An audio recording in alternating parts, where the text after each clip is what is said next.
22 साल की कविता मंदसौर की रहने वाली है। कड़ी मेहनत से उन्होंने पुलिस आरक्षक भर्ती की परीक्षा दी थी।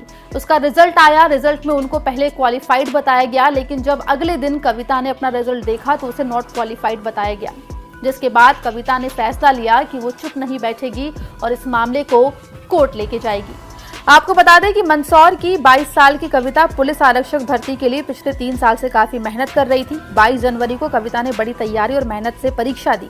24 मार्च को उसका रिजल्ट ऑनलाइन आया, जिसमें उसे क्वालिफाइड बताया गया, लेकिन अगले दिन शाम को यानी कि 25 मार्च को जब कविता ने एक बार फिर अपना रिजल्ट देखा तो उसमें उसे नॉट क्वालिफाइड बताया गया। अब कविता इस पूरे मामले को लेकर हाई कोर्ट गई है और हाई कोर्ट का दरवाजा उसने खटखटाया है। सर, मेरा एमपी पुलिस का रिजल्ट जब 24 तारीख को आया था तब क्वालिफाई बता रहा था और उसके दूसरे ही दिन डिसक्वालीफाई हो गया।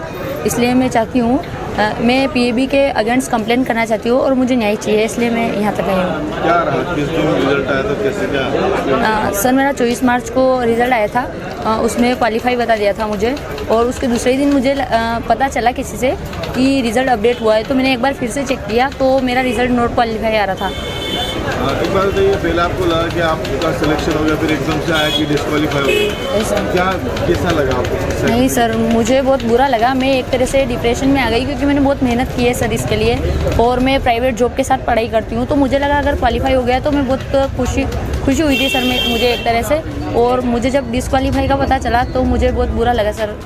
मध्य प्रदेश पुलिस की पिछले 3 साल से तैयारी कर रही थी और मेरे साथ में रहती है, और हम दोनों यहाँ पे प्राइवेट जॉब करते हैं। उसके बाद इस साल इसको परीक्षा में सफलता मिली थी, क्वालिफाइड बता दिया गया है। जब 24 तारीख को परिणाम घोषित हुआ तो जब इसने रिजल्ट देखा साइट पे जाके तो वहाँ पर क्वालिफाइड बताया, तो इतनी उत्साहित थी कि मेरा सिलेक्शन हो गया। इसने मेरे तुरंत फ़ोन लगाया कि भैया मैं क्वालिफाइड हो गई। तो हम परिवार के सभी लोग इतने खुश थे कि यार हमारी बिटिया का सिलेक्शन हो गया है। लेकिन जैसे दूसरे दिन वापस देखा तो डिसक्वालीफाइड बताया, तो उसके बाद पूरे परिवार और विशेष करके मेरी छोटी सिस्टर बहुत बड़े सदमे में थी, बहुत निराशाजनक थी। इसने बहुत रोई है और बोला कि मेरे को ऐसा हुआ मेरे साथ। तो मैंने इससे बोला कि आप तू घबरा मत, अगर तेरे को क्वालिफाइड बताया है ने बाद में नॉट क्वालिफाइड बताया तो हम इसको लेके कोर्ट में जाएंगे। और फिर मैंने आप सबके माध्यम से हम कोर्ट में आए और आज हमने